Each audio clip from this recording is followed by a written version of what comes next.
so boring. Yeah, I'm happy. Yeah.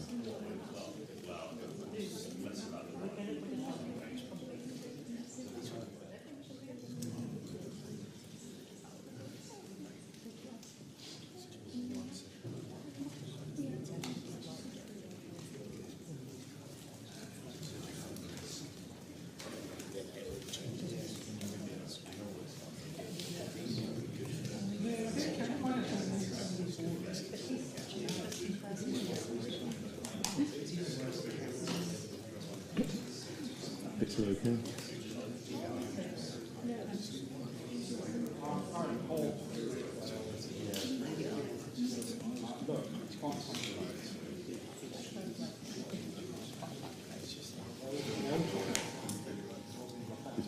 Is picture stable as well?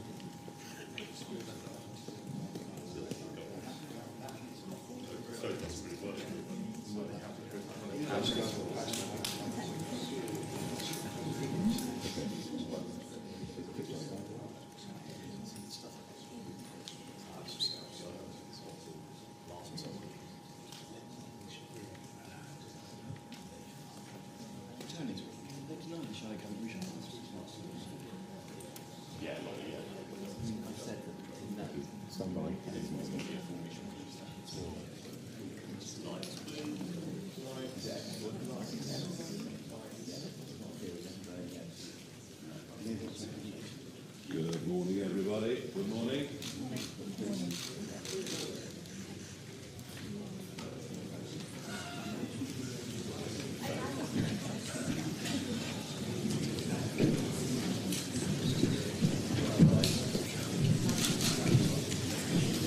Good morning, everybody. Sorry about the fire alarm, but hey, you know what? We do have a bit of an emergency. Everyone knows we're living in broken Britain, and perhaps one of the worst symptoms of that is living increasingly in a lawless Britain. You might have seen some of the polling figures that were produced yesterday. Most people think Britain has become lawless, and quite extraordinary to see that 57% of women feel it's not safe to walk on the streets of London. And that wasn't just at night time, that was at any time of the day. We're going to begin this press conference with councillor Laila Cunningham speaking to us. She has been a prosecutor for many years at Westminster Magistrates Court, and she's going to tell us a little of what it's like being a mother, bringing up young children and teenagers in London. Laila. Thank you. Good morning, everyone. My name is Laila Cunningham.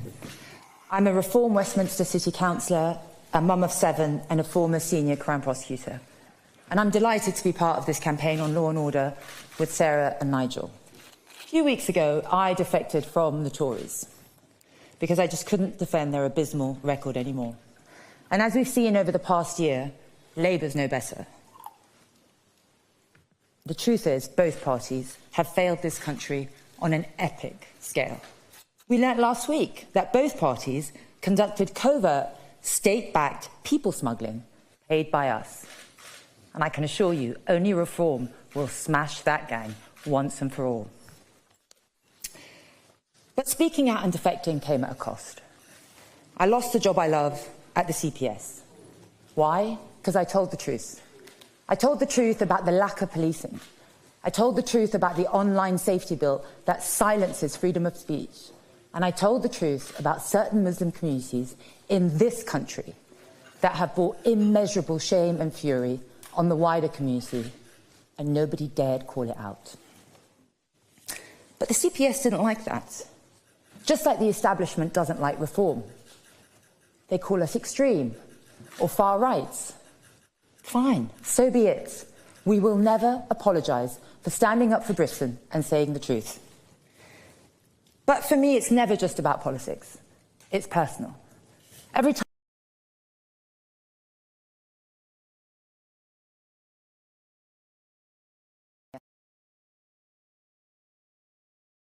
terrifying. Rapists' human rights.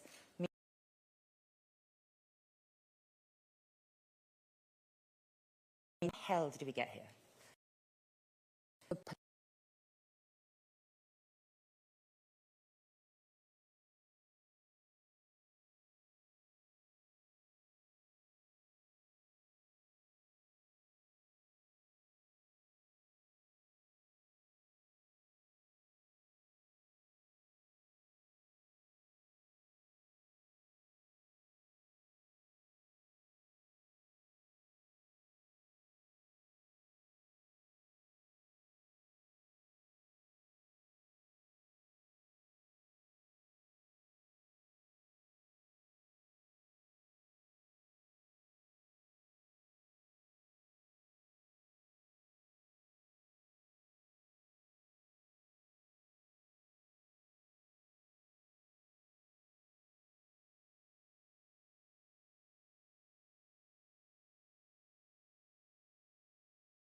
I've seen it.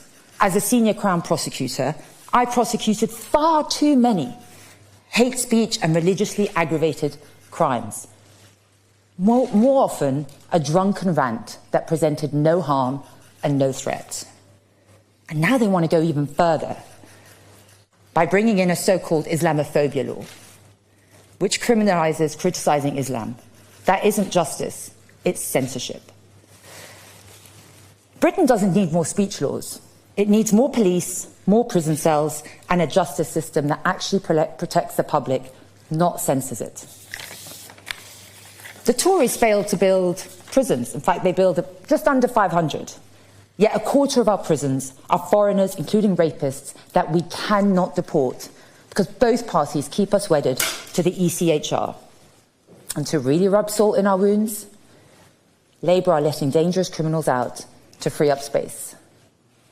This isn't just incompetence, it's a betrayal. It's proof that Labour and Conservatives have stopped fighting for you. They've surrendered our country, our safety and our country, and that's the reason I joined Reform. Nigel is the only leader with the guts to do what it takes to fight back for us, for Britain. And I'll end with a promise. To every person, every parent, every teenager, every woman walking home alone, every shopkeeper who's had enough of daily shoplifting, and everyone who's had enough, you are not alone. We see you, we hear you, and we are coming to fight for you. The old party sold us out to cheap Labour, open borders, and political correctness. But Britain deserves better. We paid our taxes, we followed the rules, we did our bit, but they turned their back on us. We will be the toughest, clearest, most unapologetic government on crime this party has ever seen. It's finally our turn. It's time to put British people first. It's time for reform. Thank you.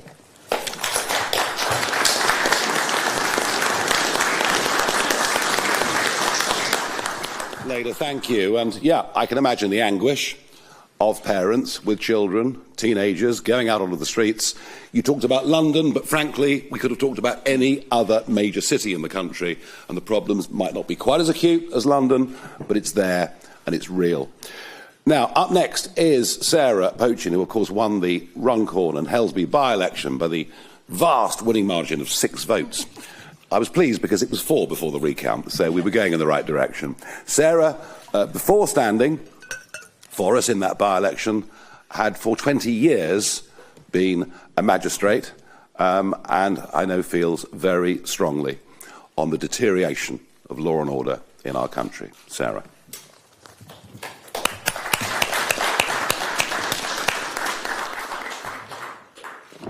Thank you, Nigel. Good morning, everybody. And thank you, Laila, for your excellent and heartfelt speech. Reform UK now has 2 formidable women that speak with bravery and conviction about what needs to be done to bring back law and order to our streets.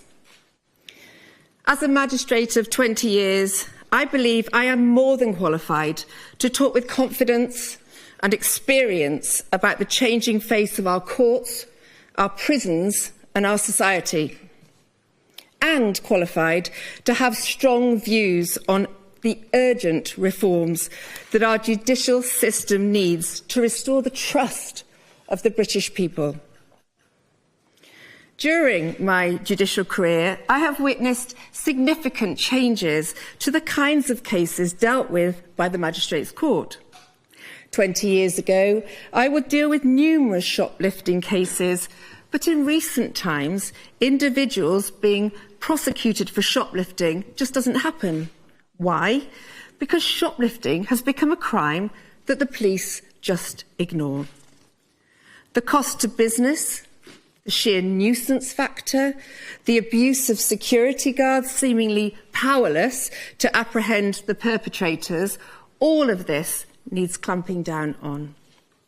It doesn't matter whether it's a national supermarket or whether it's our local convenience store. Both matter and both deserve better. We need to restore law and order from the bottom up. No crime is too small to be prosecuted and dealt with. We need to restore discipline and respect in our society.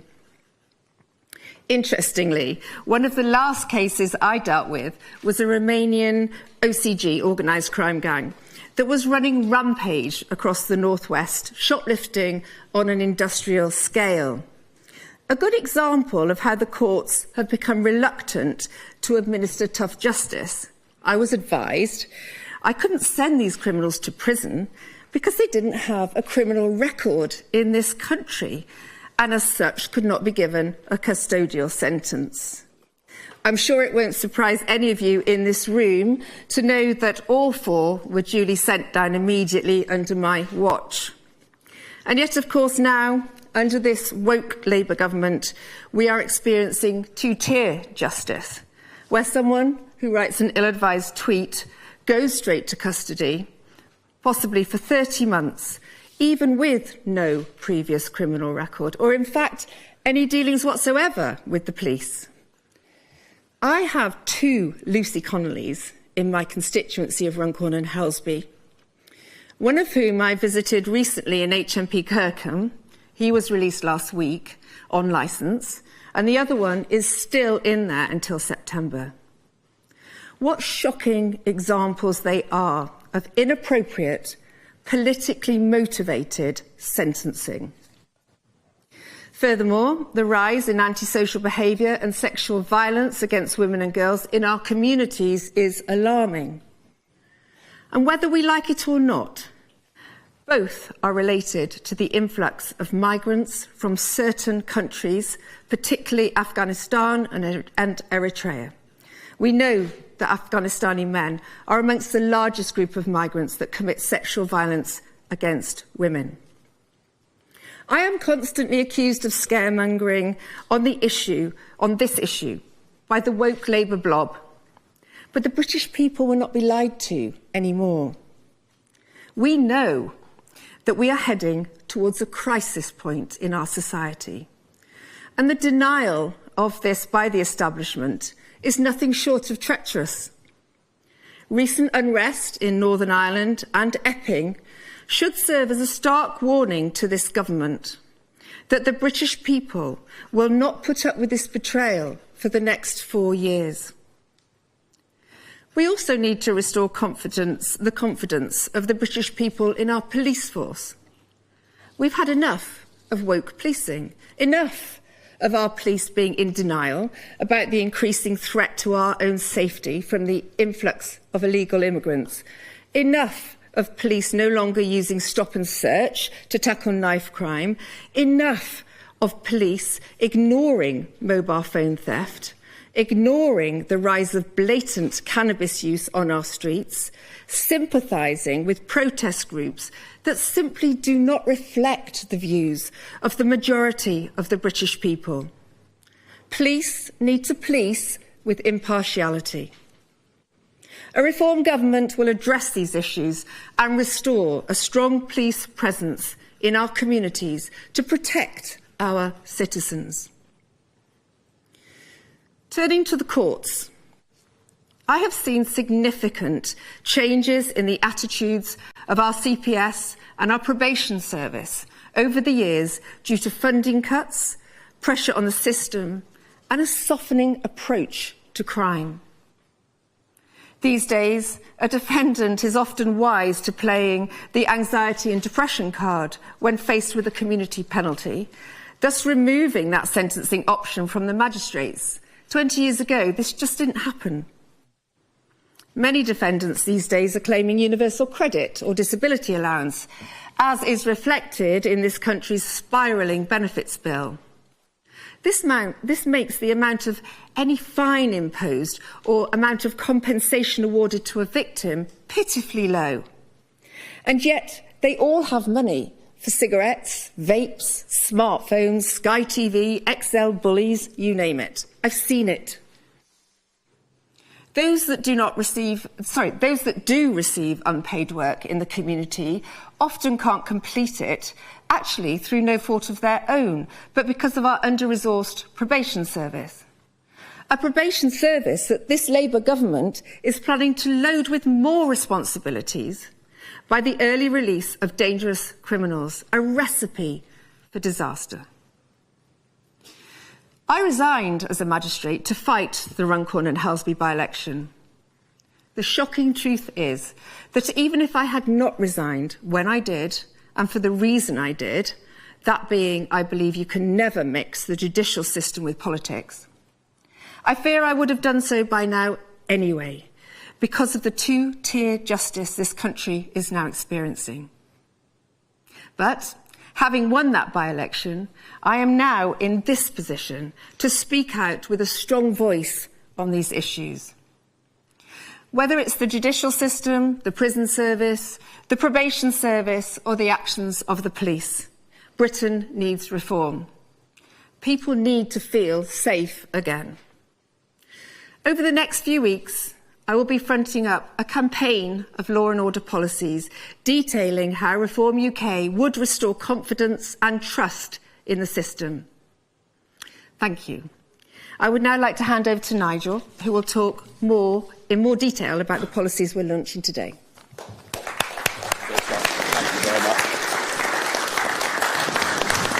Sarah, thank you very much indeed. And yes, this press conference this morning, Lawless Britain, is the beginning of a 6-week campaign.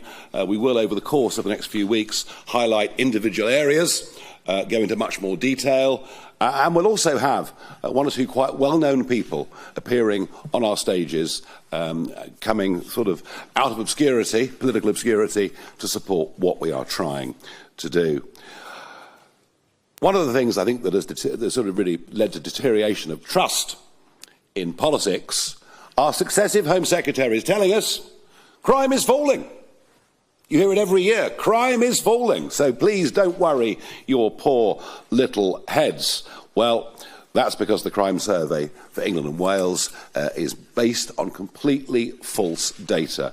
If you look at police recorded crime, which is what we've done for our research all through this, you can see that actually there are some significant rises in crimes of all kinds, particularly crimes against the person.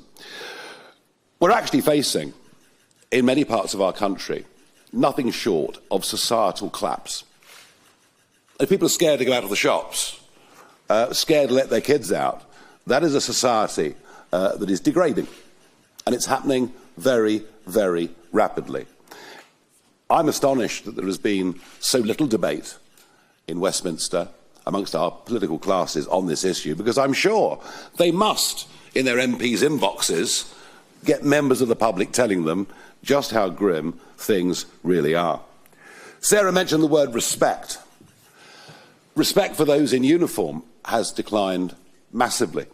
The criminals don't particularly respect the police and can act in many cases with total impunity. Just as worrying, if not more so, is huge numbers of law-abiding, tax-paying Britons have also lost respect for the police, but in a different way. The idea, the concept that we're living in a system of two-tier policing and two-tier justice under two-tier care has really taken hold. You only have to look at the reluctance to prosecute those violent thugs in Manchester Airport who beat up those police officers. It took months and months and months for any prosecution to be brought, and I suspect the reason that it happened is because Reform said if they didn't, we would take out our own private prosecution. And yet, Lucy Connolly and others like that, and she received a 31-month prison sentence, albeit for saying something deeply intemperate and wrong, of that there's no question. Her case was dealt with in days. So we are in a real, real mess. Just looking and thinking about London for today, London, 1 in 3 people at some point have been subject to phone theft. It's almost unbelievable. Almost unbelievable. The number's so big. Had a case in my family a few months ago. Somebody at Victoria Station, a relation of mine, punched, phone taken, but they had a tracker on the phone, so we could see exactly where the phone was going. And I assume it wasn't just one phone, there would have been a couple of hundred phones. We even gave the police the address of the house in southern Buckinghamshire, where the phones had gone to, the police took no action whatsoever. And you can just walk down Oxford Street, Regent Street any day, and you can see the moped gangs running amok with hardly anybody ever being arrested. Shoplifting in London, and by the way, when I give you these figures, these are the reported figures. Bear in mind that most of us now don't even bother to report crime. We can't see the point. If it comes to theft from our properties, we worry what it might do to our insurance premiums, and most people don't report stuff because what is the point? But quite extraordinary that in London alone, shoplifting should be up by 150% since 2021. Muggings in London, up 26% just in the last 2 years. But I sense, again, many people, frankly, just too embarrassed to report the fact that they have been mugged. Taxi crime is another reason why people are leaving.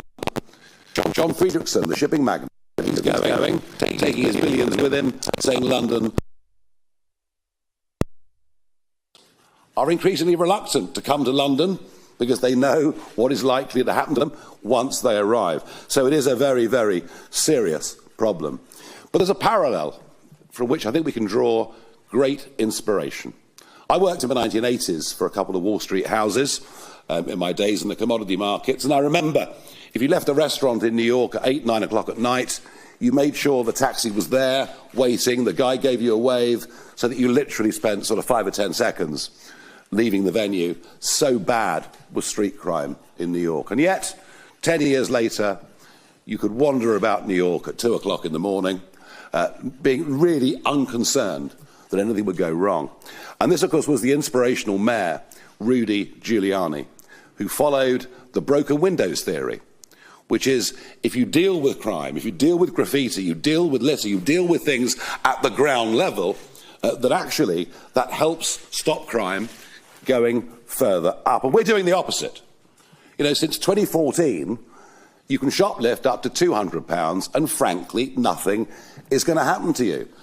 Laila would not have been prosecuting them. Sarah would not have been hearing the cases. We just accepted that shoplifting is okay. Drugs being smoked openly on the streets, that apparently is just okay. So what we've done is we've raised the level of what we now deem to be acceptable behaviour. And of course what happens if you go lax on it? Well, of course, crime moves up to fill that gap and then moves on further still. So I want to be absolutely clear at the start of this 6-week campaign that Reform will be the toughest party on law and order and on crime that this country has ever seen. We will aim to cut crime by half in the first 5 years of a Reform government. We will take back control of our streets. We will take back control of our courts, of our prisons. And if you're a criminal, I am putting you on notice today that from 2029, or whenever that may be, either you obey the law or you will face very serious justice. Now, in terms of policy proposals, I'm going to reiterate the point. Zero tolerance policing. Every single shoplifting offence, however small, should be prosecuted. Every single mobile phone that is stolen, if we can track it, we need to go to the addresses and find out who these people are. Stop and search. Stop and search in areas where knife crime is prevalent will go on up until saturation point, until we drive knives off the street. And believe me, this is a policy that I know from my campaigning recently around the country, supported by people right across the political spectrum. And if we have to build more knife arches at the entrance to train stations or bus stations, or whatever it may be, then we will do it. Fast-track arrest, we believe that is very, very important. And if we have to open pop-up custody suites and centres around the country, we'll do so, because many police stations not just closing in huge numbers around the country, but many police stations, including a local one in Clacton, have lost their custody suites. So we believe that fast-track arrest, holding people, is right. And perhaps the biggest pledge that we would make today is to say 30,000 more police over a 5-year term of a parliament. And we will scrap all diversity, equality and inclusion roles, and we will aim for a higher and physically tougher standard of police officer on our streets. I think that if criminals slightly fear the police, that is a desirable place for us to be as a society. I knew a chap who'd served in the Grenadier Guards. He'd served in Afghanistan. He'd done 2 tours, one of them a very, very brutal tour. He came back in his late 20s, applied to join a county police force, but was rejected. Rejected. A fit, young guy, an army sergeant who'd done service, told to come back next year because they were having trouble with their quotas. Enough. Enough of all that rubbish. And in fact, on that theme, we would look very much to go to people who have served in the armed forces, who we think would make ideal police officers. Fast-track courts. We have a massive backlog in all levels of court cases in this country, partly down to the repeated lockdowns that we went through, and partly down to the fact that actually, astonishingly, so many magistrates' courts have closed since 2010. Up to 50% of magistrates' courts closed since David Cameron came to power in 2010. So we would aim to reopen those magistrates' courts, and we would reach out to former and retired magistrates and say to them, please, we want you to come back to this job. Help us in this national effort to catch up with the backlog and to start dishing out proper justice. And of course, we know that 10% of criminals commit 50% of all crime in this country.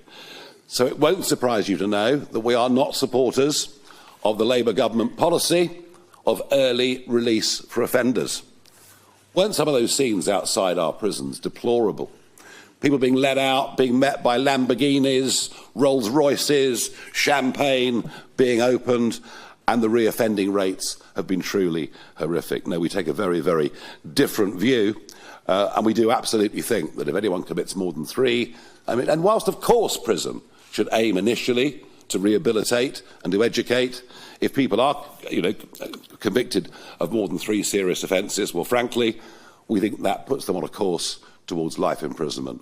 And the same goes for sexual offenders and violent offenders. We believe they should serve their full term, not just as punishment, but to keep the rest of society safe.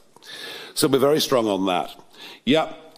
Commit the crime, pay the price, be you a shoplifter, be you someone carrying a knife, whatever it may be. And we would look to free up tens of thousands, up to 30,000 prison places. We will build Nightingale prisons. You remember the Nightingale hospitals? Within 72 hours, hospitals were built, and we'll work with private contractors, but we'll want to use the logistical skills that exist in the army and our armed forces to make this happen. We can build up to 12,000 prison places, and we can do so actually in short order. And there are 10,400 foreign prisoners in our prisons, has been mentioned on this platform already. They will be deported back to their home countries. And I think I'm in conversation with Eddie Rama from Albania, and I think he's rather agreed that he will take back all of the Albanian prisoners in this country, which is rather a good thing. And yes, we do think dynamic prison places overseas work. You've seen America doing it recently, but the Scandinavian countries are doing it too. Estonia is quite prepared to take prisoners from this country. And in fact, the Labour government has had those conversations already, but of course, nothing has come to fruition. Denmark sends off prisoners to Kosovo and places like that. It is quite astonishing that to keep a prisoner in a British prison costs nearly £52,000 a year. You could send a child to Eton for that price. So if we can send some of our worst violent criminals overseas to serve their terms, then yes. And if that means that Ian Huntley goes to El Salvador, well, our attitude is so be it. So we're serious about it, but we also think we can cut the costs of running prisons significantly. It seems that everything the British state does, because it's so highly bureaucratised, costs just so much more than everywhere else. France manages to run its prisoners for an average of £40,000 a year, not the £52,000 a year that it is here. To repeat, today is just the start of this law and order campaign, which will go on over the course of the next 6 weeks. I genuinely think that by standing up, by saying these things, we're striking a chord with the vast majority of the British public. There is nothing left-wing or right-wing about desperately wanting for our society, for our streets, to be a hell of a lot safer than they are today. And as with everything that we do, when we say it, we actually mean it. How about that? Thank you.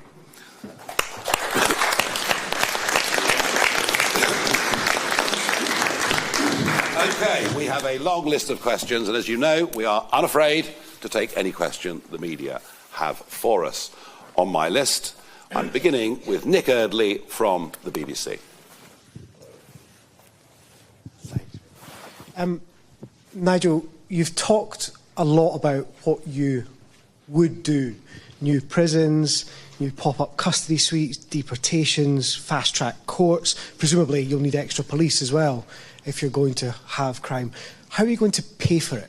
And are voters right to think that Reform is prepared to throw money at problems to solve them? And can I just ask a second question about some of the unrest we've seen in Epping in the last 10 days or so? Sarah talked about it there. What's Reform's position? Do you think it's understandable that this is happening, or do you agree with the police that it's descended into mindless thuggery? Thank you. Right, cost. What's it going to cost? I was rather waiting for that one. What's it going to cost? Those proposals, and by the way, a costing sheet is being handed out to you right now with costings for each of those proposals. The cost will be, of that programme, on our arithmetic, £17.4 billion over the course of a 5-year Parliament. But you have to look at what the cost of crime is. One think tank recently estimated the cost of crime to be £170 billion a year to the British economy, and goodness knows how much money is being laundered and unpaid taxes. So it isn't really a question of can we afford to do this.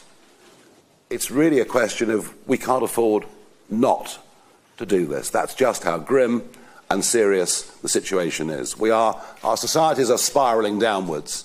Something needs to happen, and happen very quickly. And of course you'll say, where's the money going to come from? Well, it's a funny one, this, because whenever we say there should be £1 billion spent on this or that, I'm portrayed as being the great modern-day spendthrift socialist, but we are actually advocating cutting huge amounts of public spending, starting with the utterly failed, abysmal HS2 project, which the government is quite happy to spend 50 to 70 billion more pounds on over the course of the next few years. And we've been talking about the cost of net zero to an incredulous press audience. Even the OBR estimate the cost of net zero to be 30 to 35 billion pounds a year. And looking at the upcoming wind auctions, which will take place in August, it seems that Miliband is happy to throw countless billions of subsidy at overseas wind companies. So they're just some of the examples of how we can actually cut expenditure. And we want to reduce the size of a state. I want to be clear about that. We genuinely will reduce the size of a state. And of course in Argentina, they all said the bloke's a madman, absolute madman with his chainsaw. But look what's happening.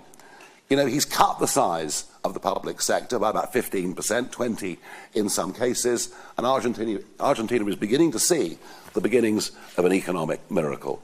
A bigger state does nothing for prosperity. On Epping, I don't think anybody in London even understands just how close we are to civil disobedience on a vast scale in this country, and I regret saying that. Of course, there were some bad eggs that turned up at Epping. There were the usual far-right thugs. But equally, what about Antifa? Why are Antifa allowed to go to these demonstrations, to wear balaclavas, to not be identified, to do gestures last night of them shooting at members of the public. Why are Antifa allowed to turn up outside a meeting I do in Cornwall 3 months ago to assault members of the public coming to a democratic meeting? So, you know, it isn't all far-right thuggery, as you might sometimes hear from our Prime Minister. But do I understand how people in Epping feel? You bet your life I do. You bet your life I do. You know, I'm sitting on my table with two mothers. You know, I mean, 14-year-old girl is sexually assaulted by an Eritrean who'd arrived by boat 8 days before. Don't underestimate the simmering anger and disgust that there is in this country that we are letting in every week. In fact, some days, many hundreds of undocumented young males, many of whom come from cultures in which women and young girls are not even treated as second-class citizens. So the answer is yes, I do understand the genuine upset and anger. And I'll bet you that most of the people outside that hotel in Epping weren't far right or far left or anything like that. They were just genuinely concerned families. Thank you. Christopher Hope, GB News. Thanks, Nigel Farage. 3 quick questions. No need to raise taxes then. You can fund all this through cutting HS2 and net zero. So no tax increases from today's announcement. Is that what you're saying? Did you leave it there when you found out where your family member's phone was in Buckinghamshire? Did you go and knock on the door? Or did you just give up on that one? And just finally, is Sarah Pochin your new shadow Home Secretary? Right, very, very good. There's no need to raise taxes to do this. There are massive savings we can make, and you'll hear more of that as time goes on. As far as the telephone's concerned, I'm not as brave. I mean, you know, Laila goes off chasing thugs and criminals. But, you know, if you resist, there is a risk. Look what happened to that young man from Hampshire when someone tried to take his Rolex watch in Knightsbridge. In daylight, a few weeks ago, he resisted, he was stabbed to death. So it's a really difficult one. You know, am I going to sit here and say to the public, you know, you should have a go at these thugs? I don't feel I can do that. It's a matter of individual conscience. But there are so many people now carrying blades out there that it's genuinely frightening. As far as our new girl, Sarah's concerned, she's not yet Shadow Home Secretary, but we're watching her very closely. and let's see where we are. Ask me that question in a few months' time. And bear in mind, I know you asked this question, it's a perfectly reasonable question, but firstly, you know, the next general election is some way away. I know that I need to provide a team of people, you know, across many, many areas. But I would just say this to you. They won't all be MPs or prospective MPs. I'm a great believer that we can bring people in to senior ministerial roles from outside of politics, especially from outside of career politics, and that they can be held to account by committees or by places in the House of Lords or whatever it may be. I think we have to just get rid of the idea that, you know, you become a minister responsible for an area, and after 2 years you get moved on. Well, you've probably barely got your feet under the table or even understand the subject. So the argument for bringing in genuine expertise from outside is very strong, and it's something that we will be doing. It doesn't threaten your position, I promise you. But yes, please. Chris, on that note, I've run after my AirPods for about 3 hours across Hyde Park, tracing them. I got on a Lime bike, I called my teenage son, I'm like, I've got them. And I caught up with them in the end. They'd passed it on to someone else because within 10 minutes it was in East London. The next day it was in China. And I've done that with my mobile phone. I wouldn't recommend anyone doing it. It's just I've just had enough. But I shouldn't have to risk my life. And that's the real matter of it. No, yeah. absolutely. No one should take an example from me, but... No, and welcome to my security team. Yeah, exactly. You're now part of it, very clearly. Thank you very much. I now have Mari Aurora from Sky News. Thank you, Mari Aurora from Sky News.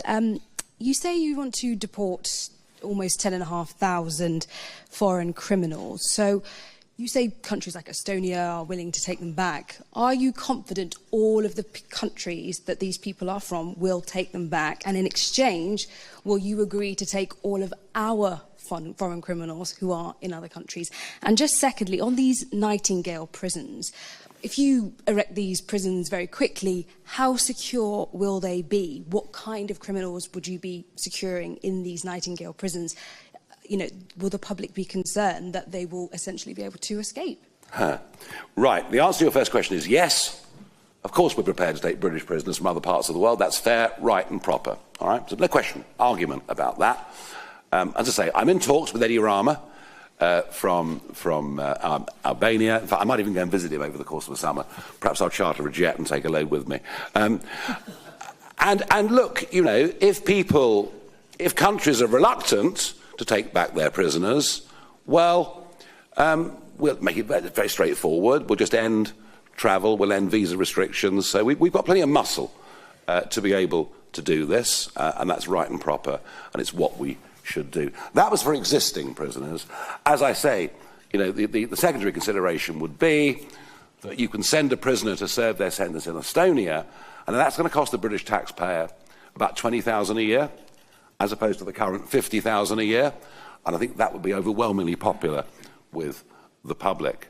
On security, look, we're not talking about building high-security prisons. What we are talking about is no longer ignoring crimes that are now considered to be petty. We think all crime is serious. So these Nightingale prisons would be for a lower category of offender, but it would send the message that if you commit crime and you're caught and convicted in this country, you will go to prison. And even if it's just for a few months, but you will go to prison. And we think that's absolutely vital and necessary. Thank you very much. Caitlin Dirty from PA.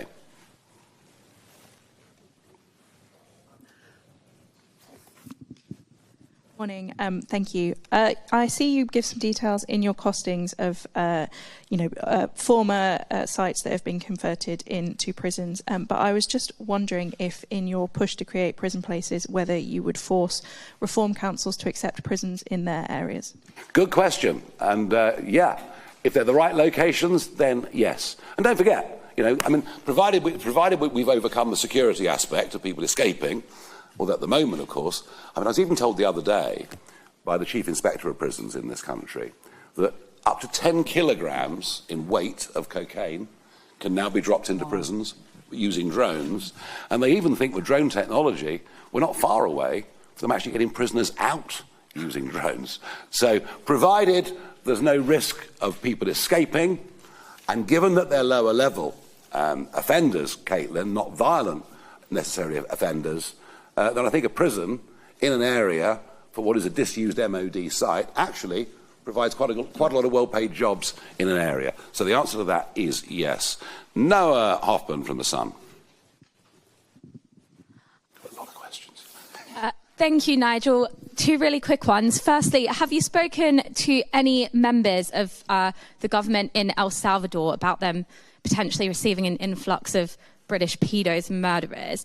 And secondly, what is your plan of action when lefty civil servants or the woke blob try and stop your crime and justice plan from taking place? And what is your sort of plan of disciplining them and lefty human rights lawyers? Yeah, look, I haven't spoken to El Salvador yet, but we do know they're quite happy to take American violent offenders, so I don't see any reason why. They want the money, they want the income. Now, in terms of... Sorry, the second question? The blog. Yeah, sorry. Yeah, look, we are meeting a level of obstructionism within the county councils already. There is an open fight going on with Warwickshire. We have difficulties in other counties where even being shown the finances and being shown all the books is proving to be difficult. So you're quite right.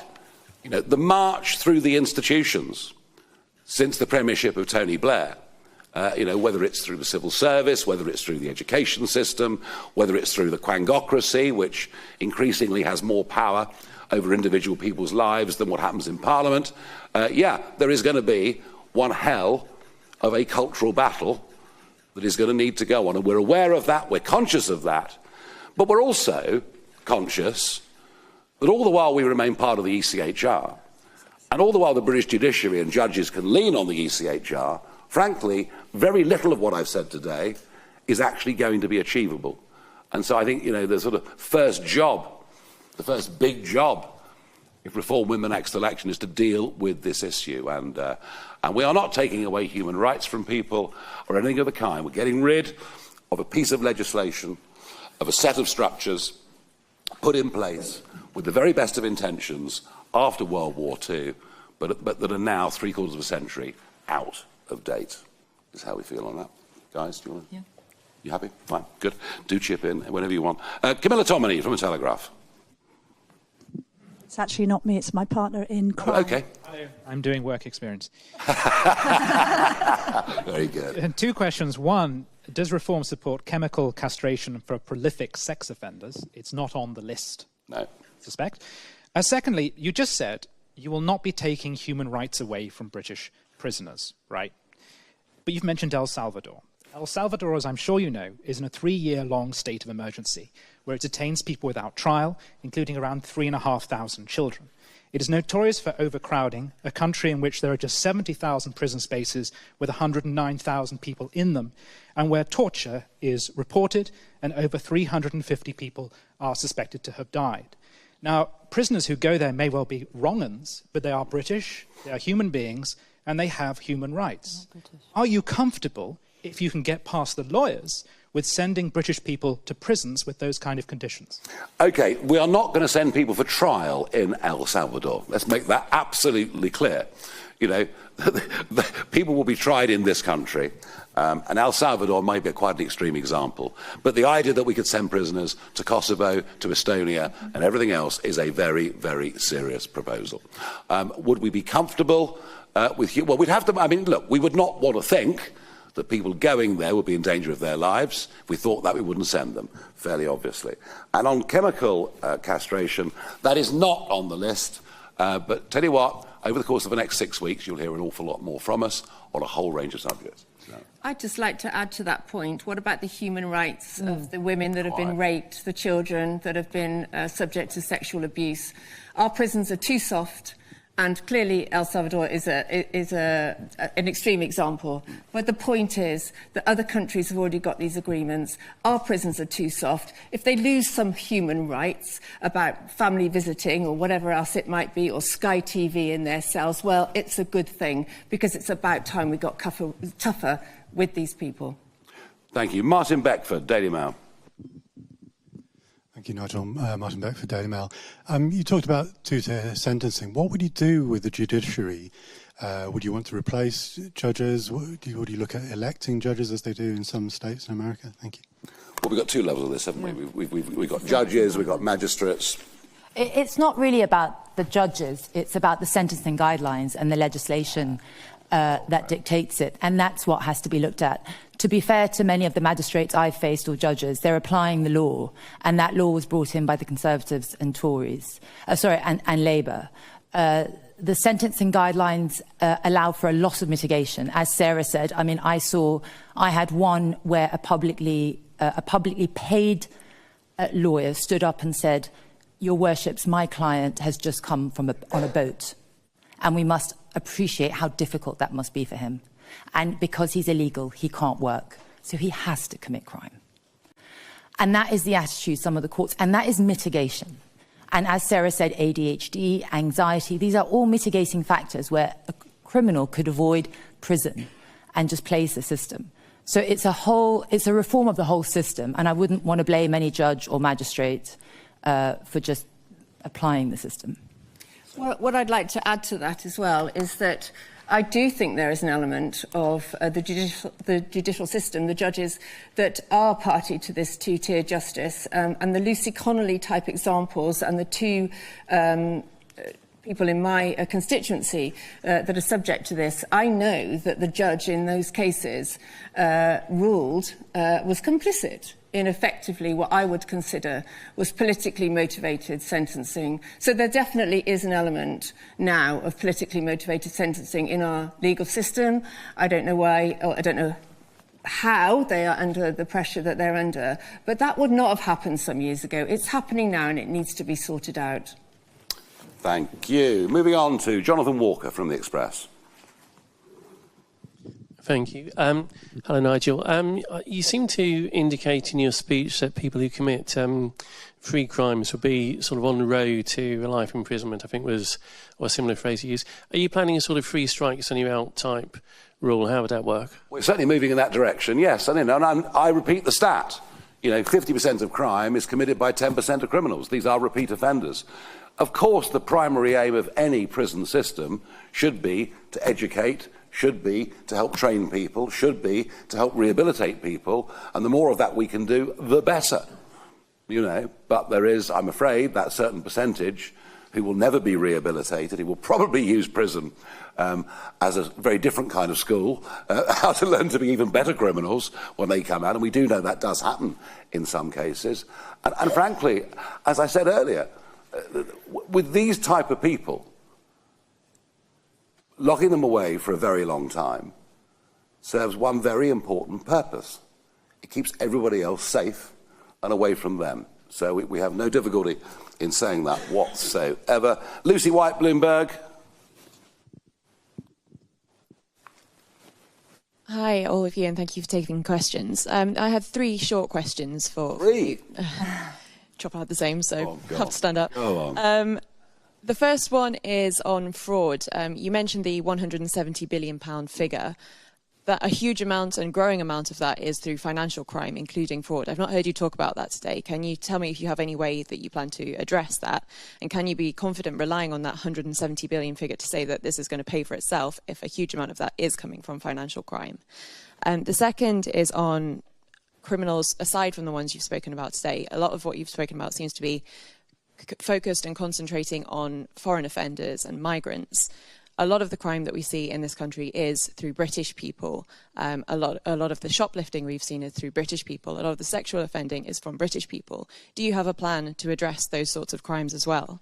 And the third is you've spoken a lot about the US kind of policies that we've seen, deportation of criminals, as Trump has done in the US. Is this another example of reform borrowing from the Trumpian playbook? No, but we are borrowing from the Giuliani playbook, unashamedly. I think what Rudy Giuliani did to New York in the 1990s was nothing short of a blooming miracle.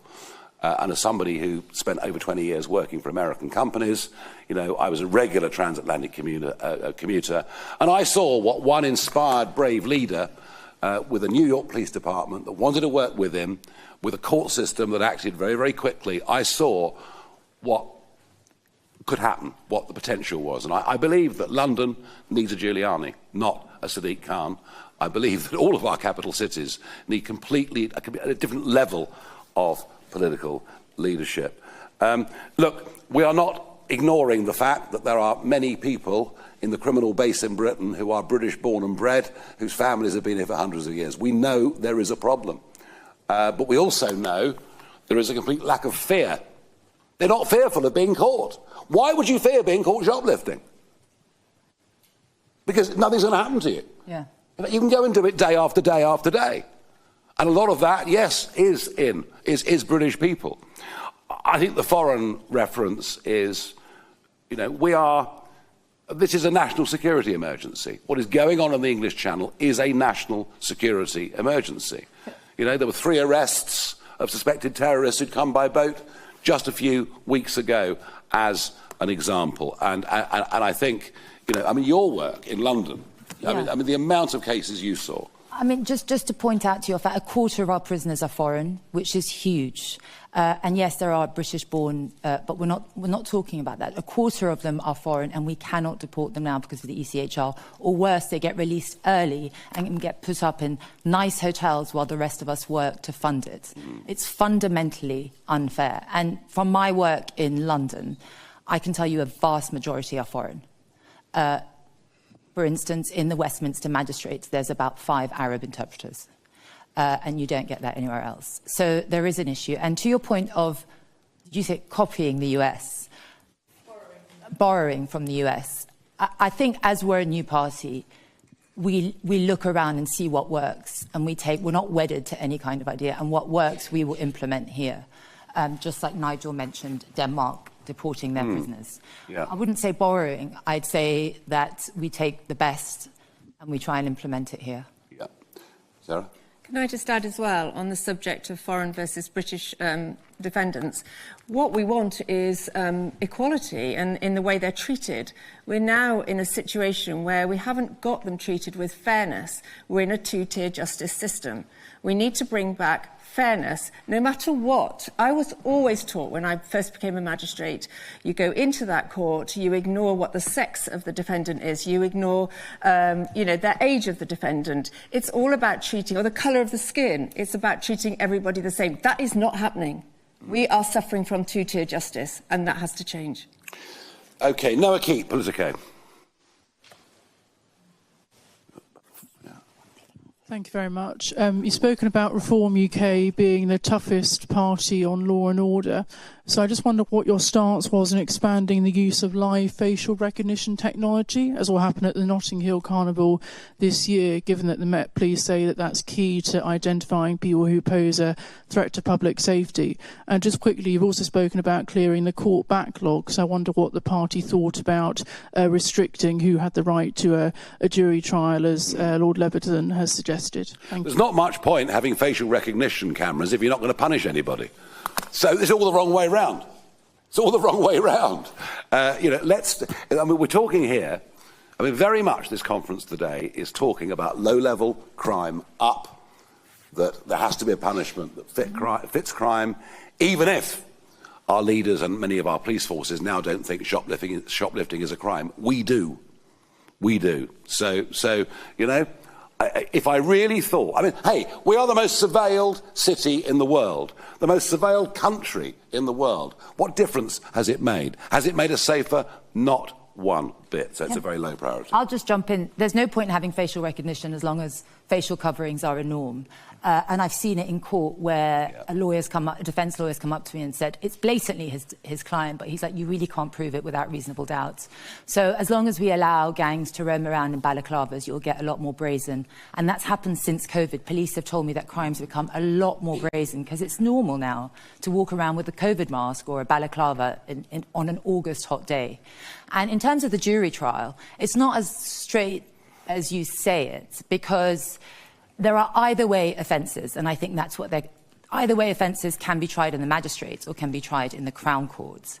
And if you assault someone, that is a summary-only trial, means it can only be tried in the magistrates. But if you assault someone and with a racial slur, it becomes either way. And defendants tend to choose the Crown Court because there's 3 or 4 year delay, and all immigration proceedings, the deportation proceedings, are stayed until that comes to court. So defendants can stay in this country for that long, and because it's a non-imprisonable offence, they're released on bail, or worse, known criminals are released until their trial dates.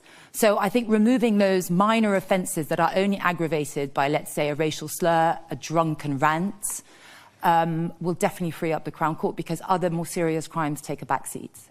No. OK, very good. Well said. Anna Gross, Financial Times. Laila mentioned the Online Safety Act. I think you all mentioned the case of Lucy Connolly and other similar cases. And as you all know, J.D. Vance in the US has raised very serious concerns about how the Online Safety Act has been applied. Would you repeal part or all of the Act in the name of free speech, and also to eliminate two-tier policing? It's a very good question. I think, the current row that is going on, not row, but negotiation that's going on between us and the Americans, is over privacy and data privacy. And I think, the British government's instinct on everything is they want as much data, they want, as much potential control over their lives as they possibly can. And I frankly think the Americans are right on this. I think free speech is absolutely fundamental in our society, and I fear it's going to get even worse. If Angela Rayner pushes ahead with this definition of Islamophobia, and we start treating one religion completely differently to another religion, when it goes against the first rules that you were taught on day one as a magistrate. So look, we don't trust big government. We don't trust big government to have all of our data. We don't particularly trust them to spy on us either. And as I said earlier, what is the point of all of this? Well, crime is allowed to run amok. It all seems to be slightly the wrong way round. No, also, the reason why I mentioned it is because I don't think a government or an official can tell me what I can and should read. I agree that an online safety bill should be there to protect children, but solely children. For instance, it came out during COVID, the online safety bill, about COVID restrictions. Is a mask good? Is a mask not? And that was misinformation, disinformation, the press's favourite word these days. For me, that just means censorship. I don't think we should bring in any speech legislation that curbs freedom of speech. We all have a right to offend, and we all have a duty to be offended. Yeah. Bryony Williams, LBC. You talked about scrapping diversity and inclusion roles. Do you not think that will decimate trust in the police in some sectors of society? No. And also, you talked about us fearing the police. Do you not think that will create more social unrest? No, I think we should fear police. Just like as kids, we should be slightly respectful and maybe a touch fearful of school teachers when we're 11 years old or whatever. I think, society needs...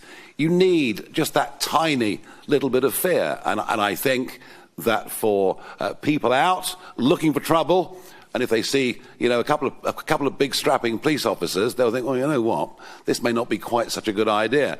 And yet we get cases like Lawn Castle. Lawn Castle, a guy with an impeccable record, part of Dorset Police, who takes on, somebody who was suspected of really causing harm. He takes the guy on. The guy's not on his own. There's a mob next to him screaming. Lawn's on his own. A knife falls out of the guy's pocket, and yet he's now been kicked out of the police force. Yeah. I'm sorry, this is all the wrong way around. We need much, much tougher policing. And in terms of restoring trust in the police, I honestly believe that the overwhelming majority of British people want to see tough police officers on the beat in their area. I think it would restore a huge amount of trust in our police. Can I just come in on that? I've worked very closely with the police in my job. I even attended a police dojo where because they invite prosecutors to attend this dojo where you mimic difficult situations they'd be in, physical ones. I have huge respect for the police, and I think we need to restore that. They put their lives on the line in the most serious consequences, and there is no respect for them. And I think with respect would come fear. And that's what we're trying to do. Yep, absolutely. Right, we're getting there. Only two or three more. Theo Usherwood, Times Radio. No, not here. Right, fine. Will Hazel, The iPaper.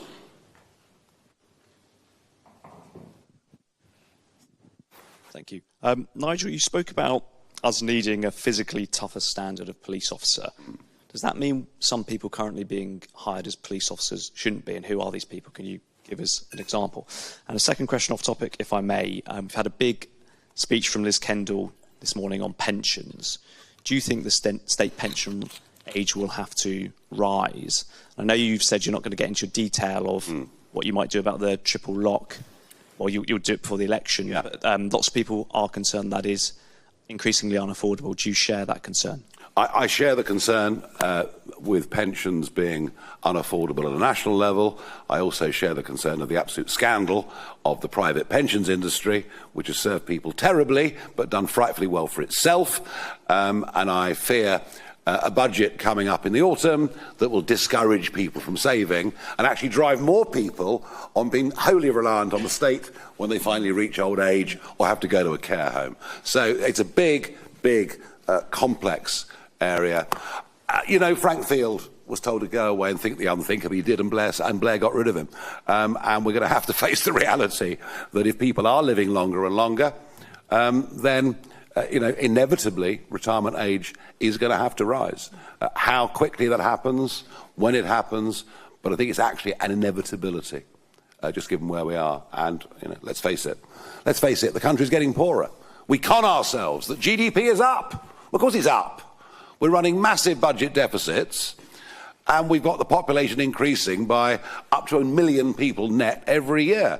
GDP's up because the cake's bigger. the individual share of that cake is actually lower. And if you look at GDP per capita, you'll find that in a majority of quarters over the last 3 years, it has actually gone down. Right, two more. Sorry. Oh, look, we're not looking to sack police officers. We're looking to hire police officers.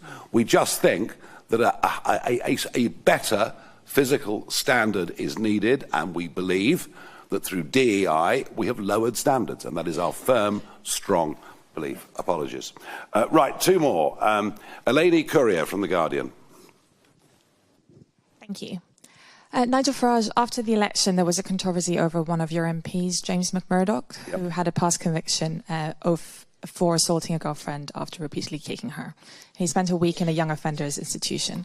Is that the kind of case where you would have liked to see a stronger, where you would like to see in the future a stronger punishment? And at the time, the party put out a statement saying it believes strongly that people can change their lives, and that's why James McMurdoch could remain a Reform MP. Is that something that you believe, and will you tell us more about your plans to rehabilitate criminals? I think I made it very, very clear that first-time offenders, we should do everything we can to try and steer them back onto the right path.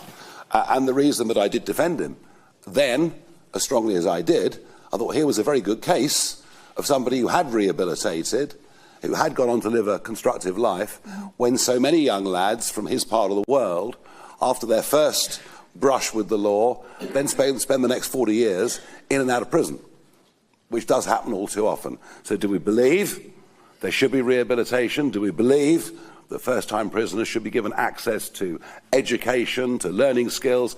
Absolutely we do.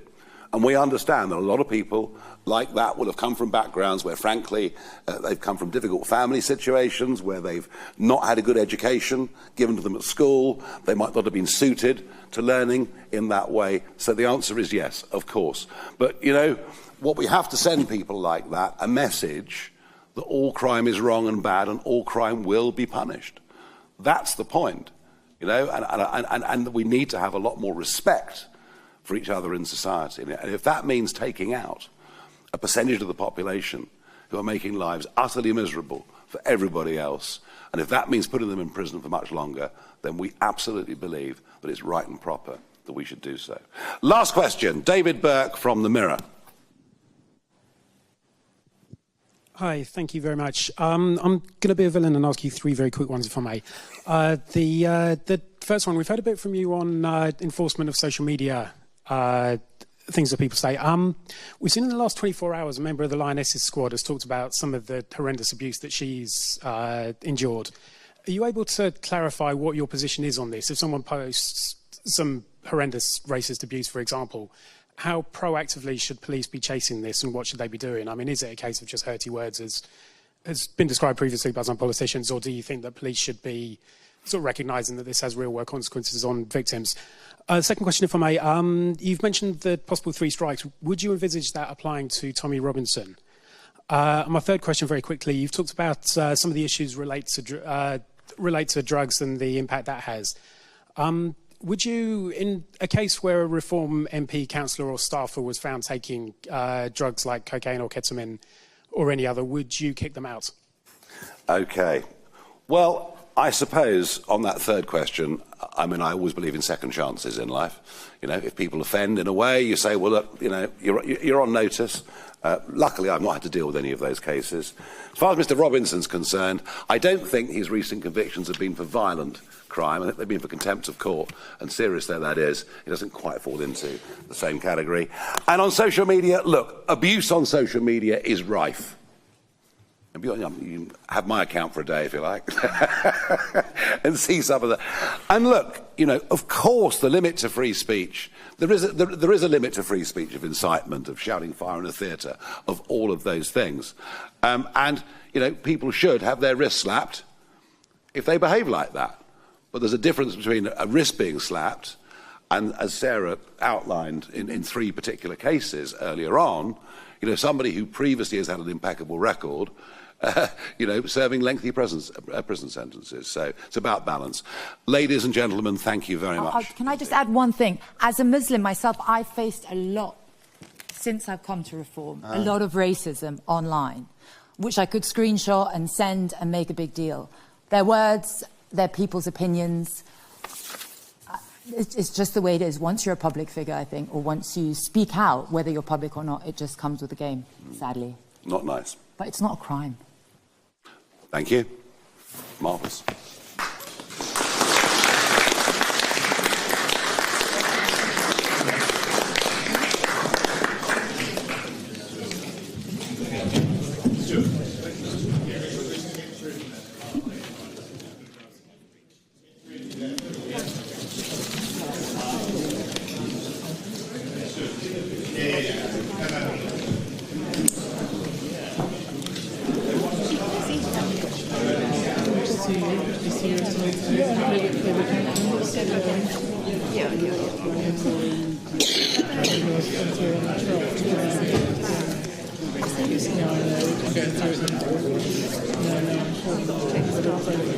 Thank you, Chris.